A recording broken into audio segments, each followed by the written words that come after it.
Hello friends, চলে এসেছি আজকে নতুন আরেকটি ভিডিও নিয়ে। মুকুল গার্ডেনের পক্ষ থেকে সবাইকে জানাচ্ছি আন্তরিক শুভেচ্ছা ও অভিনন্দন। ফ্রেন্ডস, আজকে কিন্তু খুব গুরুত্বপূর্ণ একটি ভিডিও নিয়ে হাজির হয়ে গেছি। আজকের ভিডিওতে আমি আপনাদের দেখাবো কি পরিচর্যা করলে লেবু গাছে অধিক ফলন পাবেন। আমি এখানে বলছি না যে অনেক কিছু হবে, তবে যতটুকু ফলন হচ্ছে তার থেকে অনেক বেশি হবে, এটুকু আমি বলতে পারি যদি আপনারা আমার এই টিপসগুলো মনে রাখেন। তবে চলুন ফ্রেন্ডস, সরাসরি চলে যাই মূল ভিডিওতে। প্রথম টিপস, প্রথমে যে বিষয়টি মনে রাখতে হবে সেটা হলো লেবু গাছে সূর্যের আলো পায় যেই দিকে, সেই দিকে লক্ষ্য রাখতে হবে, সেটা যে কোনো জাতের লেবু গাছ হোক না কেন। আমরা তো জানি যে কোনো গাছের জন্য পর্যাপ্ত সূর্য আলো প্রয়োজন হয়, তবে এটা কি জানি সকালে রোদ না দুপুরে রোদ না বিকেলে রোদ সবচেয়ে গুরুত্বপূর্ণ ভূমিকা পালন করে লেবু গাছের জন্য? অবশ্যই সকালে রোদ লেবু গাছের জন্য ফল ধরানোর জন্য বেশি ভূমিকা পালন করে। ছাদ বাগানে সকালবেলা যেদিকে বেশি সূর্যের আলো লাগে লেবু গাছ আপনারা সেই দিকে রাখার চেষ্টা করবেন।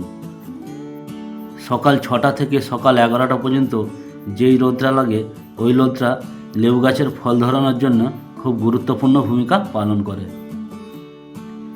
দ্বিতীয় টিপস, লেবু গাছগুলো একটু খোলামেলা জায়গায় রাখার চেষ্টা করবেন।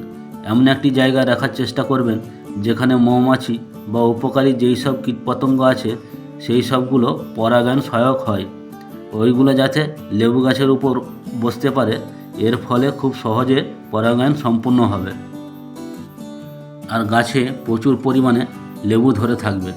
না হলে কিন্তু ফুল আসার পর ফুল ঝরে যেতে পারে বা অপরিপক্ক অবস্থায় লেবু ঝরে যেতে পারে। তাই অবশ্যই লেবু গাছকে খোলামেলা জায়গায় রাখার চেষ্টা করবেন যেখানে মৌমাছি বা উপকারী কীটপতঙ্গ খুব সহজেভাবেই পরাগায়ন করতে পারে। তৃতীয় টিপস, লেবু গাছের মাটিতে ময়েশ্চার অবশ্যই বজায় রাখতে হবে যদি গাছে অধিক ফলন পেতে চান। কারণ লেবু গাছের মাটির ময়েশ্চার অনেকটা নির্ভর করে লেবু গাছের ফলন কেমন হবে। যদি ময়েশ্চার সঠিকভাবে না থাকে, হালকা হালকা রস ভাব না থাকে, তবে কিন্তু লেবু গাছের ফুল ঝরার পরেও অনেক সময় ঝরে যেতে পারে রসের অভাবে। এই জন্য মনে রাখতে হবে গাছের গোড়ায় অতিরিক্ত জল দেওয়া যাবে না, এতে করে গাছের পাতা হলুদ হয়ে যাবে। আবার অনেক সময় কম জল দেওয়াও যাবে না, যাতে করে গোড়ার মাটি শুকনো ও খটখটে হয়ে পড়ে, হালকা ময়েশ্চার ভাব যেন থাকে। এই জন্য কিন্তু লেবু গাছের মাটি খুব ভালোভাবে তৈরি করে নিতে হবে, এতে করে লেবু গাছের ভালো ফলন পাওয়া যাবে। এখানে আমি একটি কথা বলে দিই, লেবু গাছের গোড়ার মাটি সবসময় উঁচু করে রাখবেন যদি জমিতে চাষ করে থাকেন। আর যদি টব বা গ্রো ব্যাগে চাষ করে থাকেন তাহলে ড্রেনেজ সিস্টেমটা খুব ভালো করে তৈরি করে নিতে হবে, যাতে করে জল দেওয়ার সাথে সাথে ড্রেনেজ হোল দিয়ে বেরিয়ে যায়। চতুর্থ টিপস, টবে বা গ্রো ব্যাগে লেবু গাছ লাগালে 20 থেকে 25 দিন পর পর খাবার দিতে হবে। কারণ টব বা গ্রো ব্যাগের মাটি সীমিত, সেই মাটিতে আপনি যতই পরিমাণে খাবার দিন না তত পরিমাণে সেটা সে নিতে পারবে না। এক্সট্রা খাবার যে গ্রহণ করবে ততটা কিন্তু শিকড় থাকে না, তার জন্যই কিন্তু কিছুদিন পর পর খাবার দিতে হবে। যখন দেখবেন আপনার গাছের লেবু একটু বড় হচ্ছে তখন নাইট্রোজেন জাতীয় খাবার দিতে হবে, এতে করে আপনার গাছের লেবু খুব দ্রুত বৃদ্ধি পাবে। যেমন গোবর সার, শিংকুচি এইগুলো আপনি দিতে পারেন। 5 নম্বর টিপস, আমাদের গাছে যখন লেবু ধরে তখন দেখা যায় যে লেবুগুলো হাত দিয়ে ছিঁড়ে নেওয়া হয়। এটা কিন্তু একদমই ঠিক নয়, আর এটা কিন্তু একদম ভুল একটি পদ্ধতি।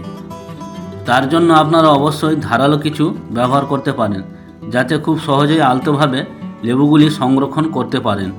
এমনটা আপনারা কোনোদিনই করবেন না যে লেবু ধরলেন আর টান মেরে ছিঁড়ে নিলেন, তাহলে কিন্তু যেই ডগাটা থাকে সেই ডগাটাও ছিঁড়ে যায়, সেই ডগাটাই কিন্তু পরে ফুল ও লেবু আসতে পারে। তো ফ্রেন্ডস, আমি আশা করি আপনাদেরকে বুঝাতে পারছি বা আপনারা বুঝতে পারছেন যে কি পদ্ধতি অবলম্বন করলে প্রচুর পরিমাণে ফুল ও লেবু ধরবে। আমি আশা করি আপনারা যদি এই টিপসগুলি ফলো করেন আপনার গাছেও প্রচুর পরিমাণে লেবু ধরবে।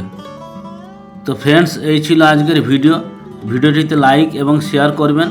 আর এইরকম নতুন সুন্দর ভিডিও পেতে মুকুল গার্ডেন চ্যানেলটি সাবস্ক্রাইব করে পাশে থাকা বেল আইকনটি অন করে দিবেন, যাতে করে মুকুল গার্ডেনে কোনো ভিডিও আপলোড হলে আপনারা জানতে পারেন। তো ফ্রেন্ডস, সকলেই ভালো থাকবেন, সুস্থ থাকবেন, আর সকলের বাগান যেন খুব সুন্দর থাকে এটাই চাইবো। তো ভিডিওটি শেষ পর্যন্ত দেখার জন্য ধন্যবাদ।